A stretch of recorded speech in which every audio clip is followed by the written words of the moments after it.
Hello, beautiful people. Hello, beautiful darlings. It's been a while, right? And this video is so unexpected, but I'm glad I'm doing this. And this is after I had shot everything. So this will be my introduction, but I had finished filming everything. So I'm at a podcasting workshop that came to me, and someone sent me this poster, right? And I was interested very much because I'm in the digital space and I'm doing this right now on my channel. And so I sent through my application and I got the response to say, hey, you've been selected to do this. Fast forward to today. I just came out of the workshop and I feel so emotional. I don't know why I feel so emotional, but I think it's also because I just finished a book, Beautiful World, Where Are You, by Sally Rooney, and it just got me feeling so emotional. And I think the conversations that were had after the workshop were just, just evoking certain emotions. And I don't know if I'm sad or if I'm happy or if I'm overwhelmed, but I'm having some feeling, right? But I'm glad I did this workshop, or I'm in a process of, completing this workshop, which I'm grateful for. So what you're going to see is just what do they call this place again? Victoria Yards in Joburg. It's such a beautiful place. They have, I don't even know what to call the space, but the guy who's going to introduce us to the space is going to tell you what it is about. But they do urban farming, which I love so much, and I'm just feeling like starting one at my house. I've been postponing, but anyways, I think I'll start towards the end of winter, beginning of spring. Yeah, so this is just my introduction. I hope you enjoyed this vlog. It's not about books, but I was in a small library, so at least there's something there about books. And I just thought the conversations that we had at the workshop were very good, and let me just share them with you. It was just completely out of convenience that the conversations happened, but beautiful conversations that I think you and I can talk about. If you know a book that is similar to what is about to be said, then just tell me about it, and maybe I can read it. I have an idea actually, but I'm not gonna say it. You'll just see it happen. Pray for me, please, because I also have the spirit of not, I don't know, I get tired and I don't do what I'm supposed to do when I know I'm supposed to do it. So just please pray for me to be delivered out of that. I don't even know what to call it. I'll call it procrastination. Maybe that's it. I don't know. But yeah, I'm just going on and on right now, saying things whatever. Anyways, enjoy this video. I will see you in my next video. I'm so glad I did this video. So bye. Hi. Welcome.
come to the space, but they're not sure. They just get access to the Wi-Fi, and some have attended some of our programs. So Makers Valley started in 2018, and I got involved in 2018. Yeah, it started in 2018 through different creatives in the community trying to tackle local issues. So it was creatives who were very organic in terms of how they were working, very informal, just tackling issues. And then a guy by the name of Simon Mason, who was studying towards a PhD onto what is a well-being economy, what is a good life, and how do we get there. Simon came in and he was doing his action research in the community, and from there he became like a co-founder, partner to what Makers Valley was. At the time it didn't have a name. But then Simon was the type of person who would come to development such as Victoria Yards and ask them, okay, you're doing this development, it's beautiful, how are you being inclusive to the community, and how are you creating opportunities for the locals to avoid gentrification, just like other places I won't mention. So from there, Makers Valley came to the party. They're like, okay, what can we do? Because they are for business. They're business. They rent out artisan studios, and they also have an event space for people to host festivals. So they are for profit, but now through the partnership with Makers Valley, they're able to accommodate the locals. They're able to assist us in terms of giving people access and creating opportunities either for learning and just to further what they love, more especially around creative and social enterprises. So Makers Valley is first and foremost the area. It's being labeled as Makers Valley because the makers are not only in Vickyards, there's also makers outside. People make furniture, urban farming, a lot of makers and change makers. So it's not limited to just making things, but even change making through work, So we used to be, if you've been to Vickyards, there's a fish and chips right at the front. Makers Valley, Vickyards donated that space first. It was very small, and as we grew, they moved us to like a bigger space, and then from there we became to a second space, which is, it's called Whip It, but now it's empty. The bicycle shop just moved out, and from there it was furniture donated by Nando's, Wi-Fi donated by Vickyards, and it was like a co-working space. At that time we did a theory of change workshop to get a name for the organization because it was formed by different partners with the community. Like myself, I have a company by the name of Exquisified Media, and I mobilize young people through events. There's CDP, there's Boys and Girls Club, there's Timbuktu in the Valley, there's Water for the Future. So all these partners kind of form Makers Valley Partnership, but then it's also its own organization that now supports the existing organizations and creates such programs that we through collaboration, obviously. So we do a number of workshops. Fast forward, now we're here, and we got funding of partnership with American Spaces, which is a U.S. consulate who once funded our project as Makers Valley in 2018. And American Spaces, they just collaborate with existing organizations or creation centers, and then they give them infrastructure. So now we have like better furniture, we have better computers, we have Wi-Fi, we have podcasting equipment, we have a library, and there's programs that happen weekly and monthly, like it depends. So there's a film and script writing workshop that is ending. I think they're about to graduate. Well, it's not like a graduation as such, but yeah, a closing ceremony on the 2nd of July. And then every Monday there's computer literacy classes. Tuesdays is CV workshops. So there's a lot of things. And then right now, the one starting today is a podcasting workshop, which is going to be for 10 weeks. But we did ask the facilitators if they could make it squeeze it in and make it maybe 6 or 8. Because we know learning from previous programs is kind of a challenge to keep people coming. As much as we ask you guys to come, the reality is something would happen at home that we need to attend to. So we are very understanding, but at the same time would like everybody to be here for the whole project. So the facilitators are late for those who came in, and I apologize. And Nobitanda is going to share if you guys, the lady who sent the email, she's only coming in later. But then feel free to introduce yourselves to each other, get to know each other. There's a kettle, we can make tea. So the equipment is here, obviously, but now for people to use it, we're hosting this workshop, so you guys can get access to space. The Wi-Fi password is just here on the wall.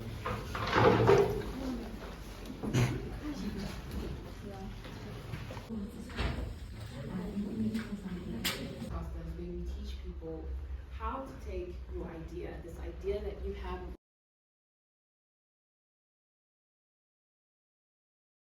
Break the different women this side, So what do we men that do side, now? and then they break the black culture so that we never Come together. ever have peace. So it's Can always you give other kids a chance to talk? Yeah, please add. So after we called, I forgot your name. Natasha. Yeah. I know the time laughs like, why is she doing a platform? I'm like, yo, look at this list, there's predominantly women, She's like, yeah, but why did the gents apply? I'm like, a lot of gents struggle with, besides confidence, there's also, they self-sabotage a lot because of, Andwana, you're not gonna make it, or woman this, like it's so in your face that a lot of gents feel like they're not worthy of anything. As much as Kaale said it's a man's world, that's just a systematic thing. I agree to disagree, but it's also, there's a lot of gents, like I'm actively out here looking for gents, like yo bruh, come through this side.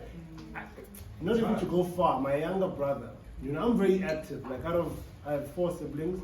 Out of all of them, I'm like very, very proactive in terms of looking for opportunities to be something in my life, My younger brother, the last born, in 2020, there was an opportunity with another organizations we work with called ENK. They do high school program or after high school, after matric, just to explore. They take you, I don't know what it's called. And then he didn't apply. I'm like, yo, apply here. I know these people, so I know you're definitely gonna go ahead, until I posted on my story that not applying to things and taking a chance is self-sabotage. And then he saw it and came to me like, yo, bro, I think I was self-sabotaging myself because already it's so stuck in his head that he's not worthy of this thing. Women are gonna get it, there's so much in your face. I understand, obviously empowering women, but you shouldn't belittle the next person. No, we agree to disagree. But it's a system thing, right? Yeah. So again, I want to have this conversation. In closing, I want to have this conversation about all these organizations, and personally, me, it was hurting me. So I had a conversation with a homie, it was similar about these organizations that prioritize ladies, which is cool. But we also need to consider the boys. Until I came across an organization called Boys and Girls Club. I was so happy when I came across that organization, and they show all of them that they all matter. The programs are supporting them, because at the end of the day, the boys need to take care of the ladies. The ladies need to, it's a duality thing. It's not a just when I be powerful and then love you. The woman thing, it is like segregation, because you'll say opportunities. There's opportunities for women, and it's only for women. But when you get there, even those same black women are complaining but they're saying, black women in construction, we want to support you, but the black women in construction are still crying sure. And you don't need to say we're against men. That's why I say opportunities for women. For women only. You can just extrapolate that it's not for men. We're not focused on you. So don't need to say we're not supporting men. They all need to say we're supporting women only. For you to see that there's no support for men. So, now, Kaale, it's a long thing, not just black people. We just need to support ourselves. Yeah. As a unit, supporting, and then there's somebody who's gonna put something out there, and then we're gonna go for it. And they say, it's just for women. Then they say it's just for women under 35. And then they, you know.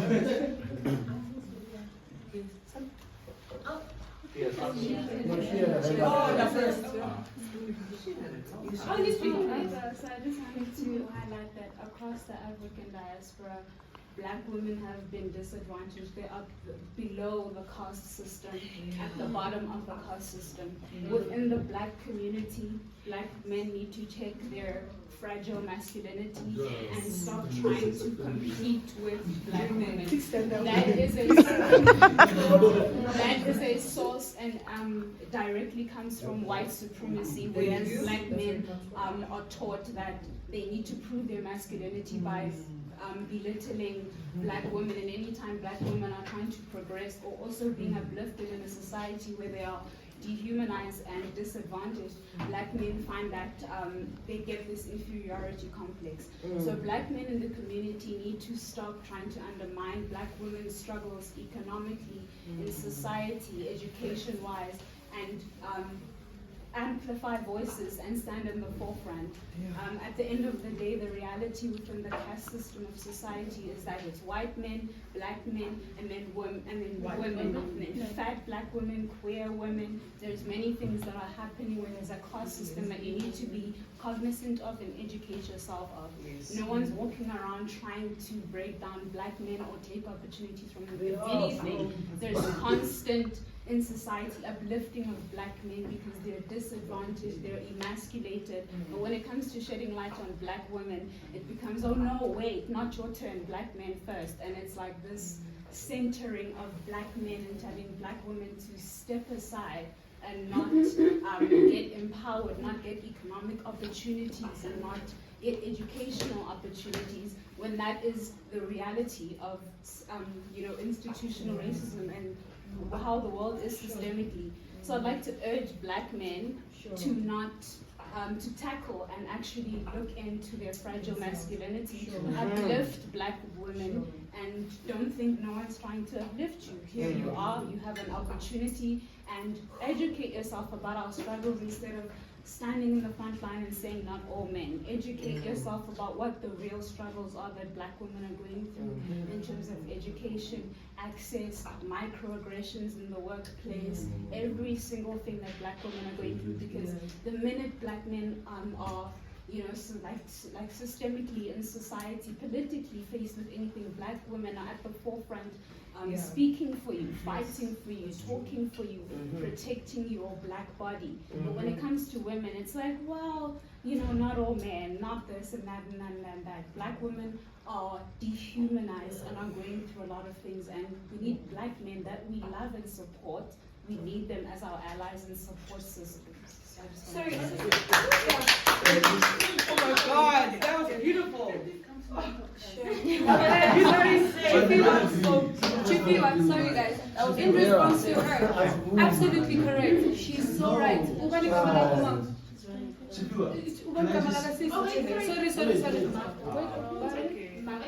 Macau. You know what? She has a point. 100%. She has a point. The only qualm I would have with that is that, first of all, remember this is systematic, right?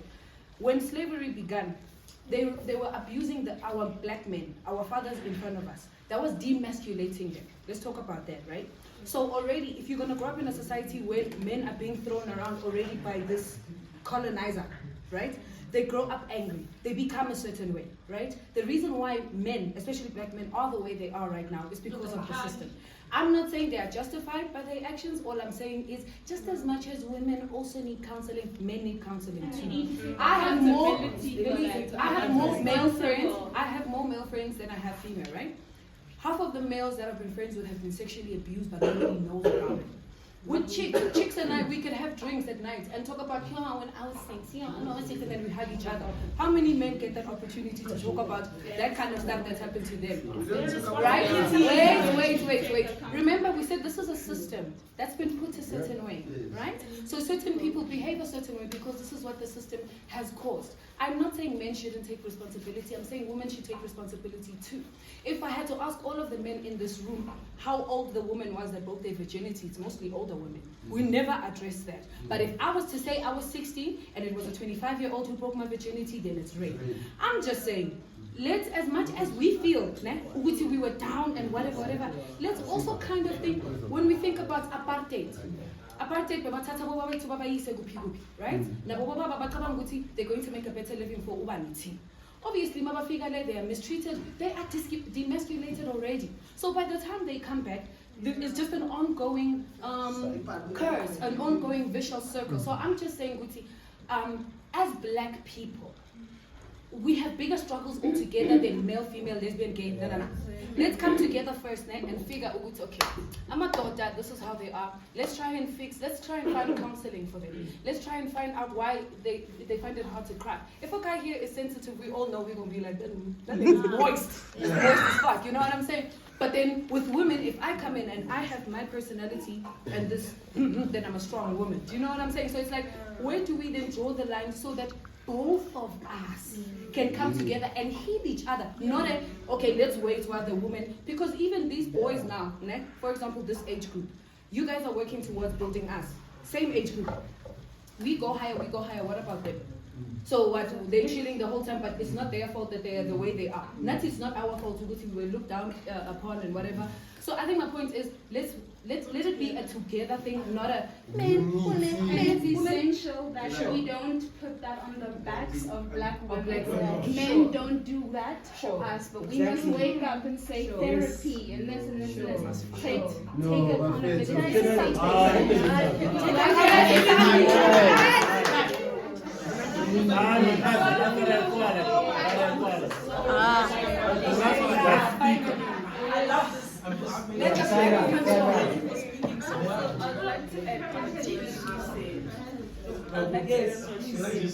We are raising young women, right? We need to raise the young men as well, because that they can be able to be on our standard, on our level. Because I will not go for a guy who's beneath my level. So we need to train both of us together. That's what I want to say. And as a unit, we then take back the land, the country, because now it's in the hands of ANC politicians. We like to give him 1 million. Yes. Can we go first come, first serve? That's the hand rule. Okay, what I want to say is what you just said and what she said.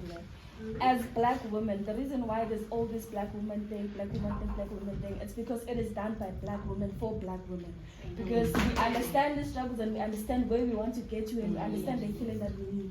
So how about men do that for black men? Just so when they're okay and we're okay, then you can reach at the level that you're talking about and then you can do what you're talking about. Because it is unfair that you're going to say, you made an example of, fine, you could talk about what happened to you when you was forward to other girls and all that. It is because as women we have created that space for ourselves.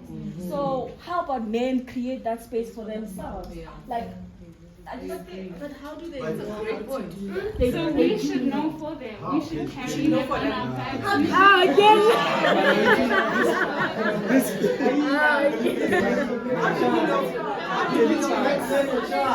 Give these black men a chance. Black men a chance. First of all, we need to. There's so many divisive narratives between the black community, and most of them come from the West, masquerading as narratives to come and help the black community. What you're referring to, the caste system, just like the gender pay gap has been debunked many times. If you look at the social strata of black men, white woman, black woman, black man. And if you look at, and I'm saying this, and wait, I'm saying this, I'm getting kabulela. And I'm saying this based on, don't look at what the noise is saying. Look at what the system is, how it's structured.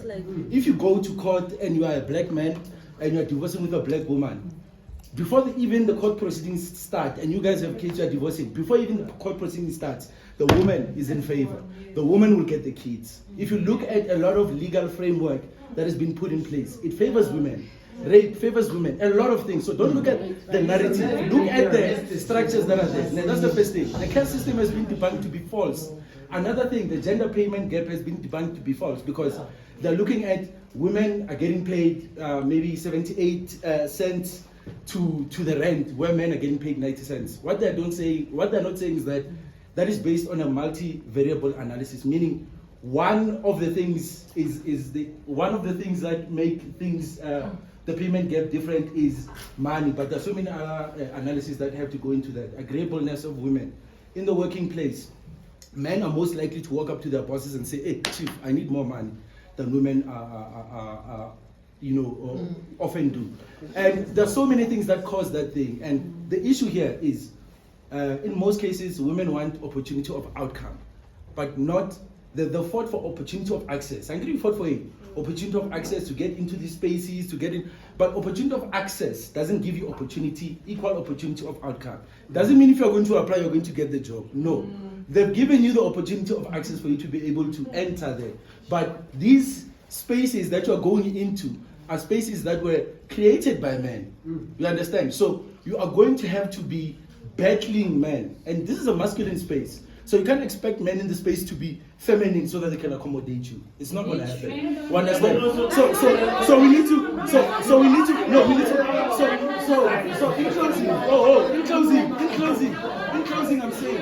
in closing, I'm saying, the problem we have is that women do not understand the struggles of men, and they're not interested in the struggles of men, right? And that's fine, but they must not say, Tina, we don't care about their struggles. No. We don't care about what they're going through. How? Okay, go on.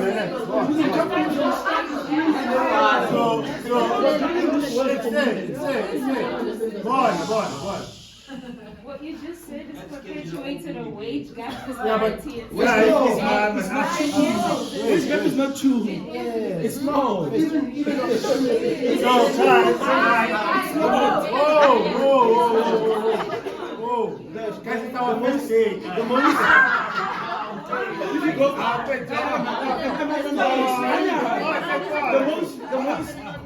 If you go to jail,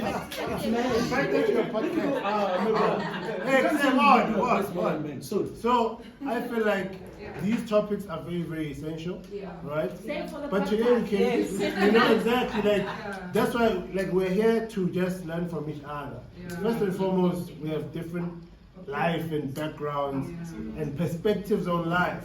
So the stuff he knows, maybe I'm not aware of, the next person not aware of, and your experience is valid, his experience is valid, but doesn't mean that manje one is wrong. There's no wrong or right. My point here, now, with what I said, diplomacy, I like it. No, but the thing is, let's not make it a man and woman thing. For me, personally, when I engage in this conversation, it's not about a man and woman. Hence, I made an example of boys and girls. Like, from a young age, what are we doing to make boys and girls feel important? From a young age. Me growing up at home, I didn't feel as much as important like my sisters. But that's like something that's me, I struggle with. And I know all my brothers struggle with that. And it's very sensitive. And I raised it because I did a leadership course where it's all about dialogues, right? And I talked about our upbringing as kids, So right now, I just want us at home and in our spaces to now think the future, because this problem is not going to get fixed tomorrow. We're not gonna enjoy the benefits of equal society or whatever. We need to think kids. what type of boy do you want 10 years to go to come? What type of girl do you want 10 years to come? How are they treating each other? Not about where the boy is or where the girl is, but what type of future do we want? That's what I want. You know, that's the type of conversations I want to engage with. Because right now, me and you, it's just going to be a back and forth. And, you know, I don't want to be right, I don't want to be wrong, but how can together plan the future? I hear your point, Mama, of the men fix themselves and then we meet again. But I'm just talking about from a young age, society has, you know, these different things. Yes, they've always existed for women as well, but how do we tackle both issues for both boys and girls at the same time? In closing, Danko. can I Yes. please,